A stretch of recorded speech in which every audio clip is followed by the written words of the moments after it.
হ্যাঁ, আমি আসলে ওইখান থেকেই ব্লকচেন আমার শিখা, এবং এর পাশাপাশি আপনাদের বুট ক্যাম্পের সাথে আমি আবার প্যাট্রিক কলিন্সের YouTube videos and resources follow করতাম।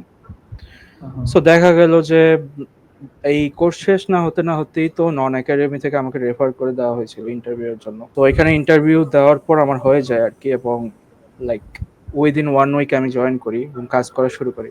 লাইক ব্লকচেন কোম্পানিগুলো আসলে এরকমই, লাইক ব্লকচেনের লোক নাই, এখনো নাই। আপনার যদি ব্লকচেন রিলেটেড স্কিলস থাকে, ইটস রিয়েলি হ্যাঁ, easy to get a job, to be honest. Exactly like যেটা আমরা বারবার বলতেছি যে পুরো পৃথিবীতে লিটারালি ব্লকচেন ইন্ডাস্ট্রিতে যত মানে একদম স্পেসিফাইড ব্লকচেন পিপল দরকার এতগুলো নাই আসলে মানে ওই সফটওয়্যার level- ইঞ্জিনিয়ারিং জব খুবই স্যাচুরেটেড, আর হুম, লাইক 2000-3000 পিপলের মধ্যে 3 জন নেয় এক একটা কোম্পানি। আচ্ছা, হুম, ওইদিকে আপনার ব্লক চেইনের মানে লোকই পাওয়া যায় না লিটারালি। আপনার ইভেন আপনি যদি হায়ার স্টাডিজ এর জন্য বাইরেও যেতে চান, হুম। আপনার যদি ব্লক চেইনে 2-3 মাসেরও এক্সপিরিয়েন্স থাকে, it's it's a huge plus actually.